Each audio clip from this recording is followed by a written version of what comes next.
Holy Week is really that liturgical season of our lives that is really meant to focus us on the passion, death, and resurrection of our Lord Jesus.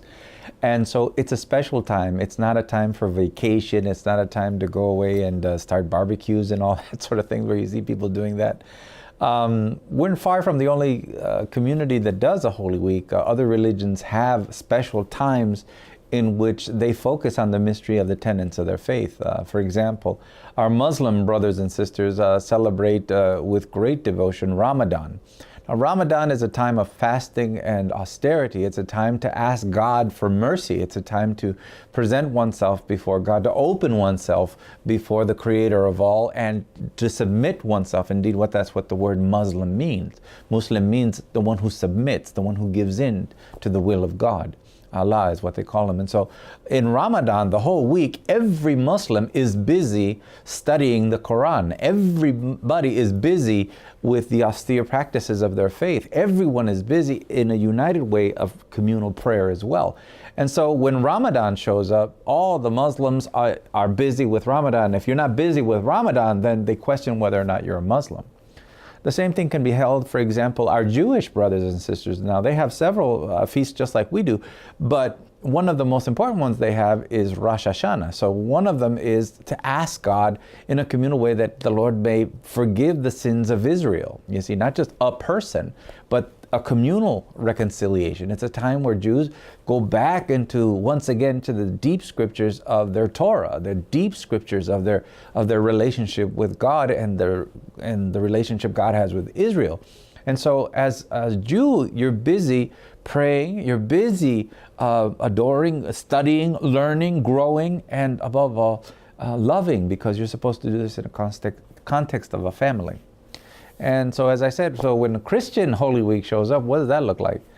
Well, sadly, so many people have abandoned Holy Week. And that's a major, major mistake. And it's also a mortal sin.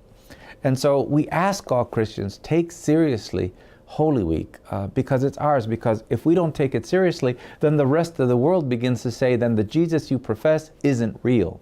You are lying. Jesus did not rise from the dead. You don't believe that. That's not true, because we can see by your behavior that you really don't care about Jesus or that mystery.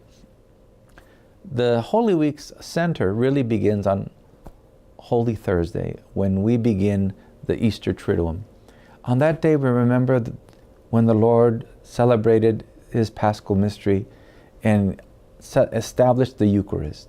He celebrated a Paschal meal with his disciples, and on that night he was betrayed. On that night he experienced all kinds of betrayal and hurt. He was arrested and imprisoned, and knowing that this was now the beginning of the end.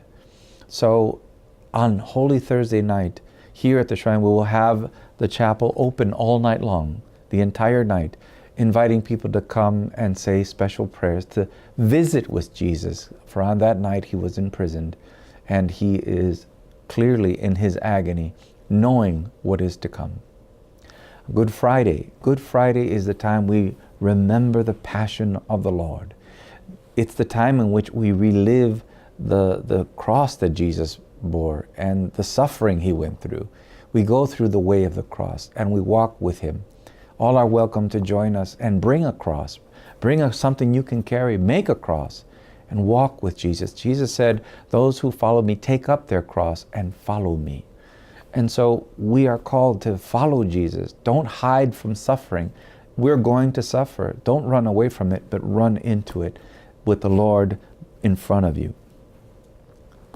Then later at night, we come together again, and we remember that the Blessed Mother lost her son. Jesus didn't live in this world by himself. He was always accompanied by his mother. And now she beholds him who suffered and died for our sake. So we're going to give her a special homage, and we invite people to bring flowers as well. On Holy Saturday, we celebrate the Easter Vigil, where we bless the holy fire, and we are reminded that the source of our hope is in the resurrection of Jesus. It's not good enough to believe in just Jesus' teaching. Those teachings are validated by the fact that Jesus has been risen from the dead. And if we have lived with Christ, we shall also rise with Christ. On Easter Sunday, we invite everyone to bring your Easter best. Bring your best clothes. Come dressed to the nines. Prepare yourselves to let everyone know that Easter Sunday is a special day for us, where we as a family come together and thank God for keeping His promise and opening the doors to heaven in our lives. The possibility of salvation is open, and the newness of a new heaven and a new earth has begun. So that is what the meaning of our Easter is about. It's not about rabbits and those kinds of things, which are nice little traditions, but they cannot compare that Jesus Christ, who is the Son of God, rose from the dead.